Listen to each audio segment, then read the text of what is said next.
नमस्कार दोस्तों, ये रहे मेरे प्यारे से अडेनियम। सुबह लगभग 7:30 का समय है और आज मौसम कुछ बादल बादल से है।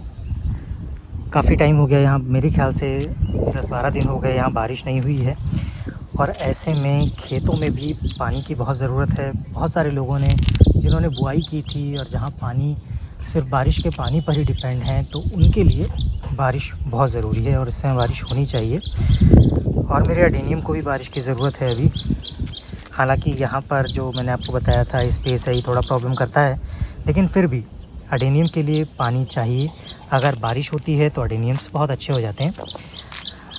आज मैं आपसे बात करने वाला हूँ उन नए अडेनियम ग्रोअर के लिए, या जो नए अडेनियम्स पहली बार लगाते हैं उनके लिए। क्योंकि कई बार बहुत सारे लोग मेरे से पूछते हैं कि सर मुझे मल्टीफ्लोरम चाहिए, मुझे नोवा तंजानिया चाहिए। और हालांकि क्योंकि एक्चुअली क्या होता है ना, जब नया नया इस चीज़ का शौक़ होता है अडेनियम्स का, तो फिर हमें जितनी ज़्यादा नॉलेज मिलती जाती है, हमारा मन करता है उतनी ज़्यादा प्लांटिंग हम कर लें, उतनी अलग अलग वैरायटीज़ हम लगा लें। लेकिन जहाँ तक मेरा सजेशन है, आज मैं वो आपके साथ शेयर करूँगा। अगर आप पहली बार अडेनियम्स लगाना चाहते हैं, आपको शौक़ हुआ है अडेनियम्स ग्रो करने का, तो आपने सबसे पहले जो शुरुआत करनी है वो मल्टीफ्लोरम, सोकोट्रेनम, थाई सोको या बहुत ज़्यादा कॉस्टली वैरायटी से आपने शुरुआत नहीं करनी है। क्योंकि मल्टीफ्लोरम वगैरह आप लेंगे तो बहुत कॉस्टली आता है। आपका सीड भी मिलेगा तो लगभग 100 से लेकर 200 रुपये तक के मार्केट में प्राइस रहते हैं अलग अलग। और वो भी गारंटी नहीं होगी, क्योंकि आप पहली बार ग्रो कर रहे हैं तो वो गारंटी नहीं होगी कि वो सीड्स आपके जर्मिनेट हो जाएंगे। और अगर सीड्स जर्मिनेट हो जाते हैं तो इस बात की गारंटी नहीं होगी कि वो सारे सीड्स आपके प्लांट में कन्वर्ट हो पाएंगे। तो ऐसी कंडीशन में आपको क्या करना चाहिए, मेरा सजेशन है कि आप शुरुआत कीजिए ओबेसम से। सबसे रफ़ एंड टफ़ प्लांट होता है ये। और ओबेसम में भी आप जब शुरुआत करें तो आप ग्राफ्टेड प्लांट ना लें, सीड ग्रोन प्लांट लें और उनसे आप फिर शुरुआत करें। क्योंकि जब आप सीड ग्रोन प्लांट ग्रो करेंगे तो उनकी इम्यूनिटी थोड़ी अच्छी होती है, ऐसा मैंने एक्सपीरियंस किया है। हो सकता है अलग अलग लोगों के अलग अलग एक्सपीरियंस रहते हों, लेकिन मैंने ऐसा एक्सपीरियंस किया है कि जो सीड ग्रोन प्लांट होते हैं उनकी इम्यूनिटी अच्छी होती है, बहुत जल्दी ख़राब नहीं होते। अगर आपने बहुत ज़्यादा गड़बड़ कर दिया तो अलग बात है, अदरवाइज़ इतनी जल्दी वो ख़राब नहीं होते। लेकिन ग्राफ्टेड प्लांट हैं वो थोड़े जल्दी रॉट हो जाते हैं। और मेरे पास भी कुछ थे जिनमें से 1-2 रॉट हो गए, बाकी कुछ मेरे पास अभी भी हैं। तो लेकिन सीड ग्रोन प्लांट जो होते हैं ना, वो आपका मतलब लंबे चलते हैं और बहुत ज़्यादा उनको ऐसी स्पेशल कुछ केयर की ज़रूरत नहीं होती। आप सिंपल मीडिया में उनको लगाइए और बहुत अच्छी ग्रोथ लेते हैं वो। तो अगर आप अडेनियम पहली बार ग्रो कर रहे हैं तो फिर आप शुरुआत कीजिए ओबेसम से। ओबेसम में देखिए सिंगल पेटल भी आते हैं, मल्टी पेटल भी आते हैं। जैसे आप ये मेरे पास देख रहे हैं, ये प्लांट ये सिंगल पेटल में है। इसके अलावा आपको एक दिखाऊं, कुछ ये इस तरह का एक प्लांट है, ये मल्टी पेटल में है। हालांकि इसका प्लांट इतना भारी हो जाता है, इसका वेट इतना ज़्यादा होता है कि ये सीधा नहीं रह पाता, ये नीचे झुक जाता है। और फिर अभी तो इसमें एक कली है। जब इसमें ढेर सारी कलियाँ आती हैं ना, जैसे ये देख रहे हैं आप, 2-2, 3-3, 4-4 कलियाँ हैं, तो जब ये सारी कलियाँ फ्लावरिंग पर आती हैं तो ये पूरी ब्रांच नीचे झुक जाती है। तो एक ये हो गया। तो दो ऑप्शन आपके पास ये हो गए, एक या तो आप सिंगल पेटल लें, एक या तो डबल पेटल लें। और इनमें आप सीड्स ग्रो करने का रिस्क भी ले सकते हैं। क्योंकि अगर आप सीड्स ग्रो करते हैं, एक्चुअली क्या होता है, जैसे मान लीजिए आपने अरेबिकम के सीड्स लिए या स्वेजिकम के सीड्स लिए, कॉस्टली सीड्स ले लिए और उनको आपने ग्रो किया। ग्रो करने के बाद वो जर्मिनेट हो भी गए, तो पहले तो जर्मिनेट अगर नहीं हुए तो उसमें प्रॉब्लम है।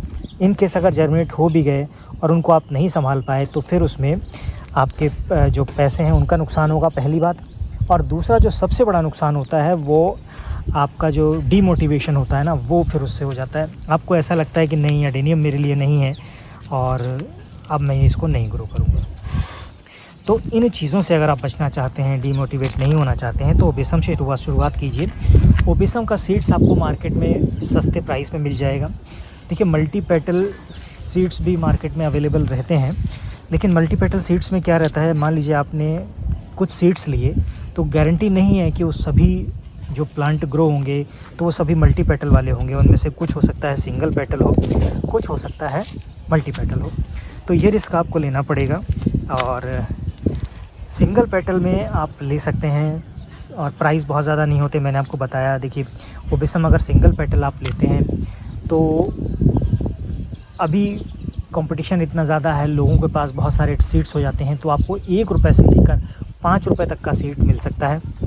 उसी तरह से आपके जो मल्टी पेटल हैं उसमें आपको 5 रुपये से लेकर 10 रुपये तक का सीड मिल सकता है। तो ये जब आप ग्रो करेंगे तो इसमें एक तो रिस्क कम हो जाएगा और बहुत ईज़िली ग्रो हो जाते हैं, तो बहुत ज़्यादा आपको मेहनत नहीं करनी पड़ेगी, बहुत ज़्यादा टेंशन लेने की ज़रूरत नहीं पड़ेगी, ईज़िली ग्रो हो जाएंगे। और एक बार अगर ओबेसम आपके ग्रो होने लग गए तो चीज़ें आपको समझ में आने लगेंगी कि हाँ कुछ इस तरह से ये काम करता है। और उसके बाद फिर आप अरेबिकम पर जा सकते हैं, उसके बाद आप स्वेजिकम पर जा सकते हैं, नोवा तंजानिया पर जा सकते हैं, उसके बाद आप मल्टीफ्लोरम पर जा सकते हैं, उसके बाद आप सोकोट्रेनम पर जा सकते हैं, या और भी कोई जैसे DHA है। DHA को थोड़ा हैंडल करना थोड़ा मुश्किल होता है, इसलिए हालांकि एक बार मैंने DHA लगाए थे और लगभग ग्रो भी हुए थे, स्टार्टिंग की बात है, तब मुझे नया नया शौक़ था और DHA मैंने लगाए थे और DHA ग्रो भी हो गए थे, लेकिन सभी प्लांट्स मेरे रॉट हो गए, एक भी प्लांट बचा नहीं।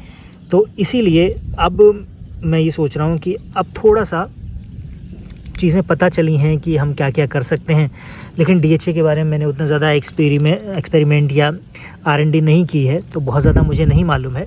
लेकिन फिर भी मैं आप कोशिश करूँगा कुछ DHA के सीड्स वगैरह परचेज़ करके उनको ग्रो करने की। तो मैंने आपको पहले बताया ना कि स्पेस की थोड़ी कमी पड़ जाती है, अदरवाइज़ मैं यहाँ पर अलग अलग वैराइटीज़ लेके आऊँ और एक्सपेरिमेंट के तौर पर मैं ढेर सारे प्लांट्स लगाऊं। लेकिन अभी थोड़ा स्पेस है, लेकिन ये सारे काम मुझे करने हैं, मेरी लिस्ट में ये सारी चीज़ें हैं। तो मैं DHA के कुछ प्लांट्स ज़रूर लगाऊंगा और सीड्स वगैरह कहीं से मिलते हैं तो अरेंज करूंगा या परचेज़ करके मैं उनको अरेंज तो क्या ही करूंगा, जब कहीं से मिलेंगे तो मैं उनको ख़रीद लूँगा और उसके बाद फिर मैं उनको ग्रो करूँगा। तो DHA के सीड्स ग्रो करने की सोच रहा हूँ। और आप लोग अगर पहली बार एडेनियम्स ग्रो कर रहे हैं तो DHA वगैरह पर ध्यान ज़्यादा मत दीजिए। अभी एक बार पहले एडेनियम के प्लांट को एक बार समझ जाइए, उसकी जो प्रॉपर्टी है उसको जान जाइए, किस तरह की सॉइल में अच्छे ग्रो करते हैं, क्या खाद पानी चाहिए इनको, अच्छी फ्लावरिंग के लिए क्या करना होता है, रॉट ना हो उसके लिए क्या करना होता है, अच्छी ग्रोथ के लिए आपको क्या करना होता है। ये सारी चीज़ें आप एक बार समझ जाएंगे तो फिर आपके लिए जो एडेनियम्स हैं उनको ग्रो करना आसान हो जाएगा। आप कोई भी वैरायटी आप ग्रो कर पाएंगे ईज़िली। और इनके लिए जैसे बहुत सारे लोग मेरे से हमेशा पूछते हैं, मैंने कुछ वीडियो बनाए हैं, लेकिन फिर भी बहुत सारे लोगों का मैसेज आता है, तो मैं कोशिश करता हूँ कि अधिकतर वीडियोस में इन चीज़ों का जिक्र कर दूँ। 1-2 लाइन बोलने में मेरा कोई नुकसान नहीं होता है, लेकिन आप लोग जब वीडियो देखते हैं तो आपको इन्फॉर्मेशन मिल जाती है। देखिए बहुत सारे लोग पूछते हैं अलग अलग प्लांट को लेकर अलग अलग सॉइल मीडिया के बारे में, तो मेरे पास बहुत ज़्यादा अभी प्लांट्स नहीं हैं। ओबेसम है, अरेबिकम है, स्वेजिकम है, उसके अलावा 1-2 नोवा तंजानिया है, उसके अलावा 1-2 क्रिस्पम है। तो देखिए मैंने सभी को एक ही सॉइल मीडिया में लगाया हुआ है और मैं हमेशा शेयर करता हूँ आपके साथ। वर्मी कंपोस्ट, कोको चिप्स और रिवर सेट, ये 3 चीज़ों को मैं बराबर मात्रा में मिलाकर इनमें प्लांट्स लगा देता हूँ और बहुत अच्छी ग्रोथ मिलती है, बहुत अच्छा रिज़ल्ट मुझे देखने को मिलता है। लेकिन अगर आप लगाना चाहते हैं तो जैसे कुछ कॉस्टली पौधे हैं या कुछ स्पेशल प्लांट्स हैं, जैसे क्रिस्पम हो गया, जैसे आपका नोवा तंजानिया, जैसे स्वेजिकम हो गया, इन प्लांट्स को अगर आप लगाना चाहते हैं तो आप इनको सिंडर में लगा सकते हैं। सिंडर आपको दिखाऊं किस तरह की होती है। आप लोगों ने जो नए हैं वो पहली बार सुन रहे हैं, बाकी पुराने लोग तो सब जानते हैं सिंडर किस तरह की होती है। ये होती है सिंडर, और ये जो तैयार होती है ये एक्चुअली जैसे जहाँ पर कोयले का काम होता है, जहाँ कोयला ईंधन के रूप में यूज़ किया जाता है, वहाँ पर उसकी राख में कुछ इस तरह के छोटे छोटे कण बच जाते हैं और उस राख को जब निकाला जाता है तो इस तरह के कण निकलते हैं और उनको साफ़ करके धो के फिर सिंडर के रूप में हम इस्तेमाल करते हैं। तो इसको आप यूज़ करेंगे तो इसमें आप इसमें आप वर्मी कंपोस्ट मिला दीजिए, इसमें आप कोको चिप्स मिला दीजिए और उसमें प्लांट लगाइए। प्लांट उसमें भी बहुत अच्छी ग्रोथ करता है, बहुत अच्छा, वो सेफ भी रहता है क्योंकि इसमें एयर गैप होता है बहुत ज़्यादा और पानी आप डालते हैं सीधा नीचे निकल जाता है। लेकिन जब ये बहुत पुराना हो जाता है 2-3 साल 4 साल, तो इसमें भी नीचे जो बाउंड बन जाता है और वो भी सॉइल मीडिया इसमें भी इकट्ठी हो जाती है। तो 2-3 साल में या 2 साल में या 1 साल में आप इनको चेंज करते रहें, क्योंकि जब एडेनियम बड़ा होगा तो नया पॉट की ज़रूरत पड़ेगी और उसमें आपको पॉट चेंज करेंगे तो सॉइल मीडिया भी ऑटोमेटिकली चेंज हो जाएगी और आपको फिर आपका प्लांट जो है वो ख़राब होने से बच जाएगा। तो नए एडेनियम जो भी लगाना चाहते हैं उनसे मेरी पर्सनली मतलब ये रिकमेंडेशन है कि आप लोग शुरुआत करना चाहते हैं तो आप ओबेसम से कीजिए। 1-2 प्लांट लीजिए पहले और उसके बाद उसको लगाइए। लगाने के बाद अगर अच्छी ग्रो करते हैं और आपको चीज़ें समझ में आ जाती हैं तो फिर आप आगे दूसरे प्लांट्स पर जा सकते हैं। मार्केट से जब आप क्रिस्टेट लेते हैं तो आपको जो ग्राफ्टेड प्लांट है वो सस्ता मिल जाता है, लेकिन अगर आप सीड ग्रोन प्लांट लेते हैं तो वो आपको कॉस्टली मिलता है थोड़ा। और कॉस्टली प्लांट लेने के बाद अगर वो डैमेज या रॉट या ख़राब हो जाए तो फिर थोड़ा सा तकलीफ़ होती है और एडेनियम की तरफ से हमारा थोड़ा जो रुझान है, थोड़ी रुचि कम हो जाती है। तो अगर आप लगाना चाहते हैं तो मैं चाहता हूँ ऐसा ना हो कि आप एडेनियम से फिर दूर हटें। तो इसलिए अगर आप लगाते हैं तो शुरुआत ऐसे कीजिए कि आपको फिर छोड़ना ना पड़े इनको।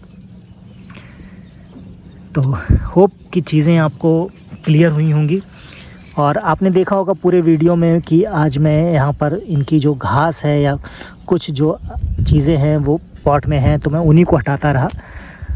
तो एक्चुअली जब मैं इस तरह से आपसे बात करता हूँ तो कुछ नहीं तो मैं यही काम कर देता हूँ, आप प्लांट देखते रहते हैं और मैं इन चीज़ों को थोड़ा सा साफ़ कर देता हूँ। हालांकि क्योंकि ये सारा न्यूट्रिशन ले लेते हैं हमारे प्लांट से और हमारे प्लांट की ग्रोथ फिर रुक जाती है, तो इसलिए मैं इनको जब भी मुझे समय मिलता है या मुझे कहीं दिखाई देता है कोशिश करता हूँ कि मैं उनको हटा दूँ। तो होप कि आज की इन्फॉर्मेशन आपके काम की रही होगी और वीडियो अच्छा लगा है तो लाइक कीजिएगा और मिलते हैं नेक्स्ट वीडियो में। तब तक के लिए बाय बाय।